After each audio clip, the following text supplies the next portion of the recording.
but we need to make sure that we stay within that DRS range really. If we could make that work, then that would be quite an achievement already. So once again, coming through the chicane, the DRS detection point is right there. We just crossed it and we will have DRS. So that's a good thing, of course, good sign. 121.6, fast lap of the race even. 8 tenths behind Jarno. So far so good really. Jarno is not really pulling away as much as I really expected him to pull away. And it's currently lap 4 of the race. So we're a little bit further into this first stint. The pit window for this first stint is roughly lap 10 thereabouts really.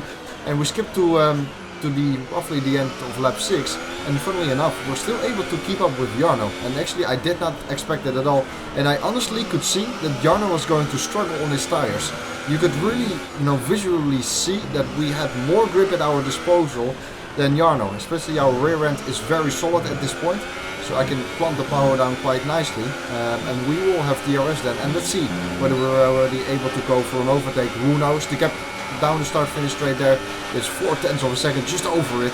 Having DRS then, we'll probably look to the inside of turn 1. Here we go, outbraking him, making the move. But Jarno sticking it around the outside quite nicely there. So far so good though. I mean, lap 7, we're still sticking with Jarno. I absolutely did not expect this to happen. But so far so good. And actually we're on the... let's put it like this, we have the advantage right now.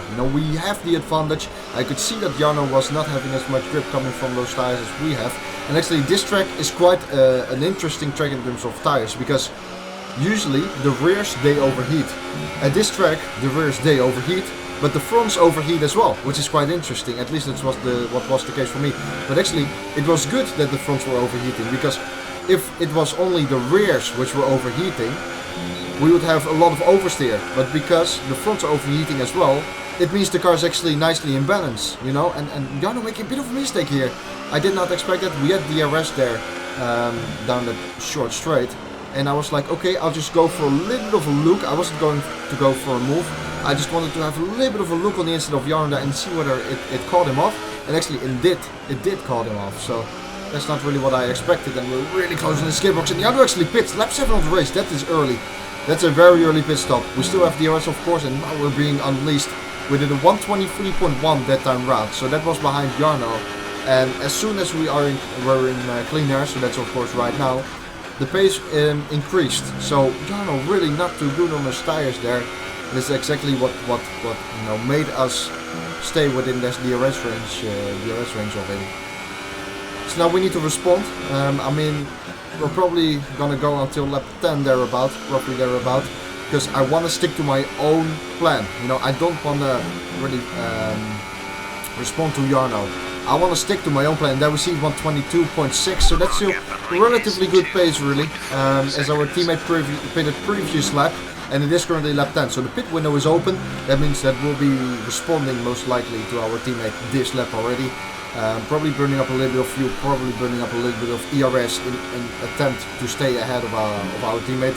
I don't expect us to stay ahead of Jarno. You saw there as well, first lap of the race for Jarno, 121.4, and he will definitely be rejoining in front of us when we will make our pit stop. But it's okay, maybe we can use that second stint now, the fresher tires of course, in order to close the gap down that Jarno will undoubtedly have on us when we exit the pit lane. So this lap pretty important, and the in lap needs to be a good one in order to stay ahead of our teammate Boris Poelstra, of course. So far so good though, and what I was talking about, both tires overheat, the fronts they overheat, the rears they overheat as well. So usually if the rears are the only tires that are going to overheat, you will end up having a lot of oversteer. The rear is very unstable because of that. But because the fronts overheat as well, the car is actually nicely in balance. The only thing that is, of course, is that the rears, they don't have a lot of grip. The fronts also do not have a lot of grip. So you lose a lot of time really because of the overheating. But in terms of car balance, it's fine really. It's easy to control, and there are really no problems. So there it is then, the pit stop I was talking about, hitting our target there quite nicely. And into the pit lane we are. Look at the fuel as well. We're currently having a small surplus of fuel, so we could use that to our disposal a bit in an attempt to close down the gap on Jarno that we are gonna have. It will be interesting to see what the gap to Jarno is of course going to be. But don't forget that there's quite a bit of traffic here as well. Quite a few people were still running on these soft tires, as we see Jarno flying in there. And the question is, are we able to join in front of our teammate? And the answer to that seems to be yes, so that's very good. In front of our teammate then, we're both on these soft tires, but we're only in P6, so that was exactly what I was talking about. There's quite a bit of traffic in front. Most cars in front of us are on the soft tire, so they will go until, I don't know, lap 20 thereabout, 22, 23 I think, maybe even longer, 25-ish thereabout. So there's quite a lot of traffic that we have to deal with. One of them is Jacobs, who is right now driving in front of us. And we'll see how quick we are able to get rid of him. Of course, with this traffic you need to be clever. Very close to making contact there to the back of the Red Bull. But you want to be clever here with this traffic, of course. Make sure that, you know, if you are stuck, for example, in the third sector, as we should be able to make a move here, and yes, we are. What I was gonna say though, if you are behind someone in the third sector, you know, that first sector, you're not gonna overtake there. You know, there are simply too many corners really in order to make an overtake work there. So what you want to do is you want to save fuel when you are behind someone in the third sector, and you want to save ERS as well. And then make sure that you use the DRS down the main straight, the start-finish straight, make the overtake, and then you can use that spare fuel, that spare ERS that you know, harvested or that you saved, and use it all in clean air. And that's exactly what we are doing right now. The gap to Jarno is 2 seconds. He just got past Mitchell T1, who is on his first soft stint. But let's keep that gap in mind. The gap to Jarno, 2 seconds. And remember before, Jarno did a 121.3 as his fastest lap. We just did a 120.6. So the pace seems to be excellent at this point. And we have to keep in mind as well that Jarno is, of course, on not so fresh tires anymore, because he pitted in lap 7. We have got 3 lap fresher tires, and that will definitely be an advantage for us. So here again we're seeing Mitchell T1.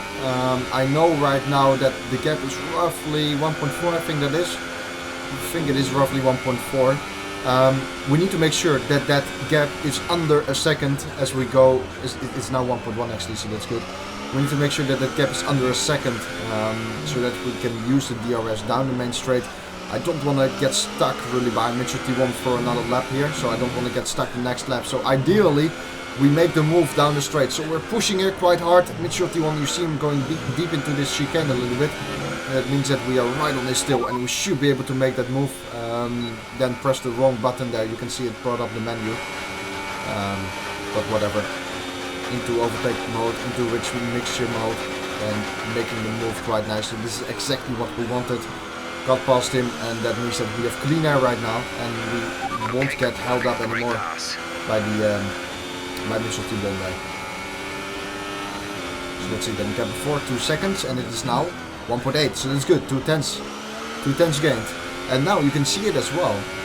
Jarno is actually on the medium tire, and I can tell you, I did not notice that at this point in the race. I did not know at this point that Jarno was on medium tire, so I was like, okay, you know, we're on the same compound, and I just gained 2 tenths already. This is actually, you know, pretty good. But again, I did not notice he was on the medium tire, so he's on the compound harder. And actually, that has to be expected, because he pitted in lap 7, which is, you know, really early. And at this point, I saw it. I saw it right here. I saw the medium tires on Jarno's car. I remember that, and I was like, okay, he's going for a different strategy. This could be quite interesting. So Jarno's tire is definitely not as good as ours, but because, you know, we also have that harder compound, that medium tire, that should make, you know, it should get him to the end, while making a 2-stop loss. So we're both on a 2-stop strategy, but Jarno has got the harder compound compared to us. And then we skip to roughly the end of lap 18, right on the tail. So made up that gap, of course. Gap to our teammate is 4 seconds, so our teammate has lost quite a bit of time to us, whether that being due to wall pace or because of the traffic. And we pick up our first warning there as well. First warning of the race. That's something that I did not talk about before this race, but the warnings around this track, they are quite strict. So you really need to make sure that you don't exceed the track limits. Otherwise, it is very easy to pick up a penalty around this track. And I don't want to stay behind Jarno any longer. So there we are then, rich mixture, overtake mode, DRS wide open, and making the move. And now it is task for us, the task to make sure that we pull away from him and get that gap over a second. So I was willing to burn up a bit of fuel, burn up a little bit more of our ERS during this lap, and see, just, you know, it was just a pure check whether we are even able to get that gap over a second, because I am sure that Jarno right now is gonna do the exact same thing to us. He will know as well how important it is to stay within that DRS range. So let's see what we can do then. Also need to make sure, or keep in mind rather, that Dominic Overdijking is in front of us and he's driving on his first set of soft tire as well. So that's once again a bit of traffic, and I can see the car in front of him as well. I can tell you that that is Tim Arts. So those two guys are in P1 and P2 and they are yet to stop. They could play a role here, by the way. If we could get past Dominic Overdijking and Jarno is stuck for another lap or so, that could make the difference. That could make the difference, because in that case we might be able to pull away from Jarno just enough to get that gap over a second, so that he won't have DRS on us. So I'm pushing now quite a bit, of course. The gap to Jarno, 0.8 of a second. So that's actually pretty good. That is roughly 5-6 tenths that we gained in that one lap after the first sector. So we need to make sure that we keep this pace up and play it smart here with the traffic. That is something that is very important. Lap 20 of the race though, of course, still a long way to go. There's no rain predicted, by the way, for this race. And you can see there, the gap went from 8 tenths to roughly 5 tenths. So it's roughly a 2.5, 3 tenth gap, something there about that you can make up by using the DRS quite efficiently. So that just shows that we really need to try our best to get that gap to Jarno over a second. Now we have DRS on Dominic Overdijking, but you can see the gap is quite big. That is roughly a 7-8 tenth gap, I would say. Yep, there it is, 7 tenths. So what we now need to do, we now need to make sure that we make the move on Dominic Overdijking down the start-finish straight. That does not seem to be a problem, we're already quite close on him. Then we need to be a bit lucky, I guess, that Jarno does not make the move on Dominic Overdijking for another lap or so. That will mean that we have one lap in order to try to get that gap over a second to Jarno. And here we are then, DRS wide open, overtake mode, and there's the gap to Jarno. The gap to Jarno is 7.5 tenths. That's gonna mean that Jarno will not follow us down this straight and get past Dominic Overdijking. So Jarno will be stuck behind Dominic Overdijking for at least half a lap, I reckon. We need to make the most out of this. This is the opportunity for us, the perfect opportunity to get that gap over a second and get Jarno outside of our DRS zone. Because honestly, I was pretty confident at this point, if we had the gap over a second, that we had the pace on Jarno. So yeah, that we had the pace on Jarno to keep that gap over a second. You know, I thought at this point that if we both were to run in clean air, so no traffic around us, that I would be the faster car at this point. That's really what I thought. And it's quite interesting, because if you remember, and we see Jarno also not making a move down this straight, so the gap to Overdijking is already over a second. I reckon that the plan is gonna work perfectly right here. We just need to make the move on Tim down the start-finish straight, Tim Arts, who is driving in front of us. And then hopefully that gap to Jarno is over a second, but it should be. I reckon it is, so that's good. But again, you saw the qualifying pace from Jarno. It's a 1:15.3, while we are doing a 1:15.7. Now, at 1:15.7, okay, it was not perfect. Maybe we could have gone in a 1:15.6, but 1:15.5 would already have been really, really tough as we make the move now on Tim Arts. There we go, lap 22 of the race, regaining the lead of the race. And now we need to make sure that we manage the gap to Jarno wisely. That's really it. That really is it. But again, I did not expect this, you know, at the start of the race. I was like, okay, Jarno does a 1:15.3, you know, he has got a half a second gap to us that he can play around with. Again, I just did not see this coming. Then we are in lap 23. Jarno has gotten past Tim Arts. The gap was 1.4. Has a time penalty. Don't fight him for track position. We don't want an off.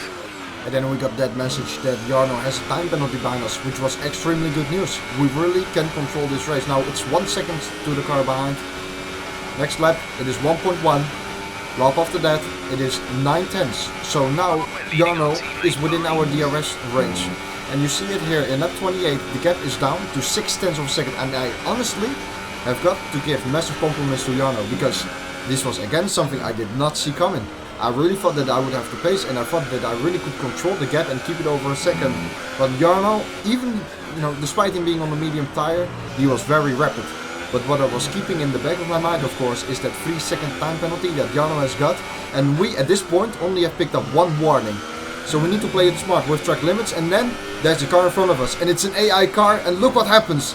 There is almost contact. And is Jarno going to take advantage of that?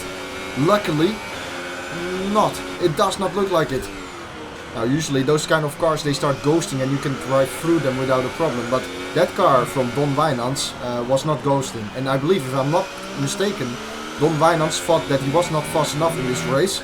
And so he raced his race on pause menu and the AI would just take control over his car. Okay, whatever.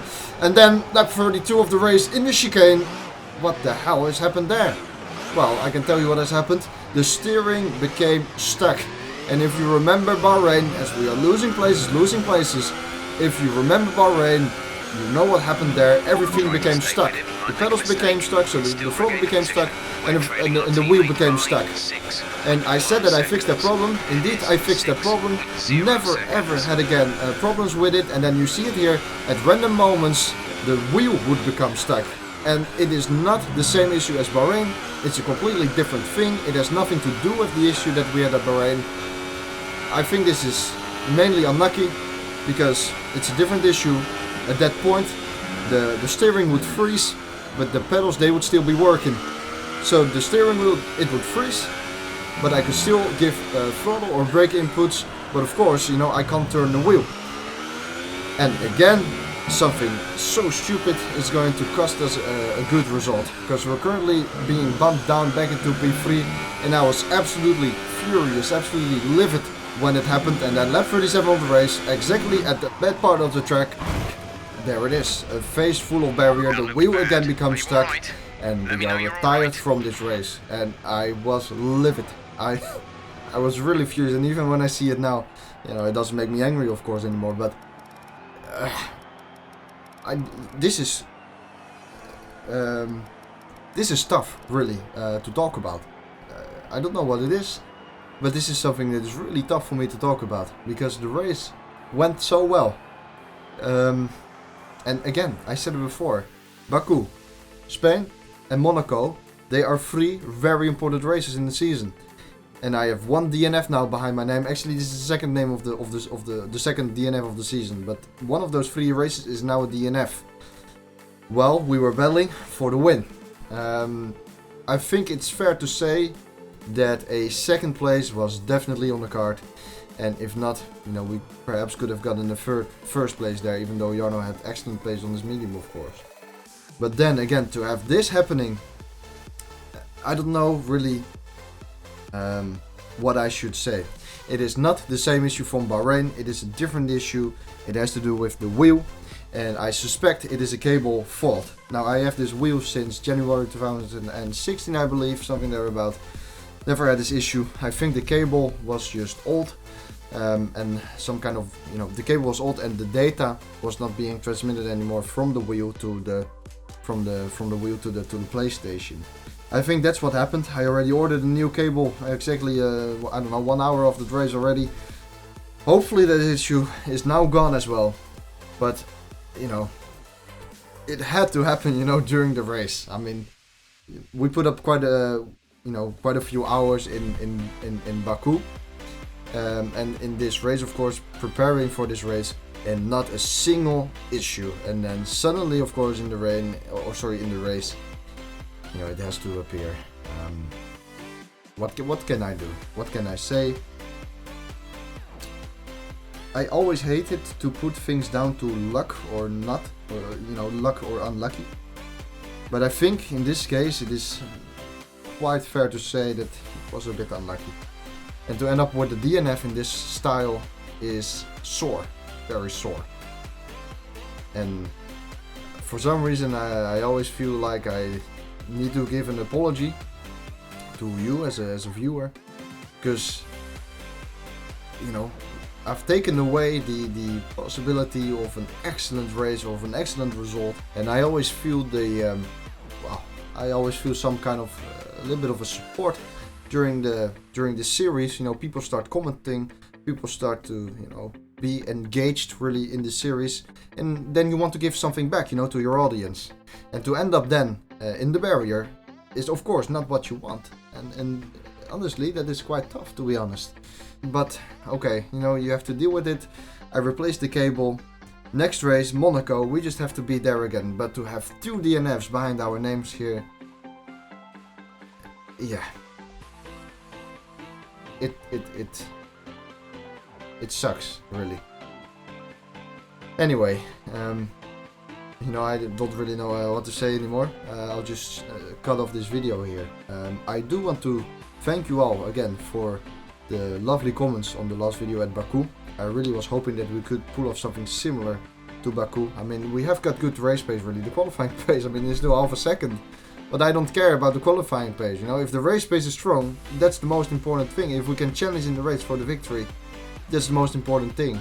And I would happily sacrifice the qualifying pace in order to be fast in the race, because it is very hard to be, you know, to have alien pace in qualifying and alien pace in the race, because the setup does not allow it. You have to have a stable setup in the race, and with a stable setup in the race, it's very hard to be alien fast in the qualifying. I'll be there again next race, trying to perform as best as we can. I'll also look into the issue, hopefully that the cable replacement is indeed what will be the solution. And other than that, I have no clue really what is going on. So I'll just end the video here. Again, thanks all for watching, thanks all for the support. I'm sorry that I have to disappoint you, but this is sometimes the way it goes as well. But 2 DNFs in the first 6 races or so, 6, 7. I think this is the 6th round, isn't it? I don't know. 5th maybe. It is too much really. So I need to, you know, put further investigation into this issue, and I don't have more to say now. Thanks all for watching. If you have enjoyed this video, I would sincerely appreciate a like. That's pretty much it for me though. I would also like to thank MCon Esports for supporting me, and that's pretty much it. Thanks all for watching, take care of yourselves, and goodbye.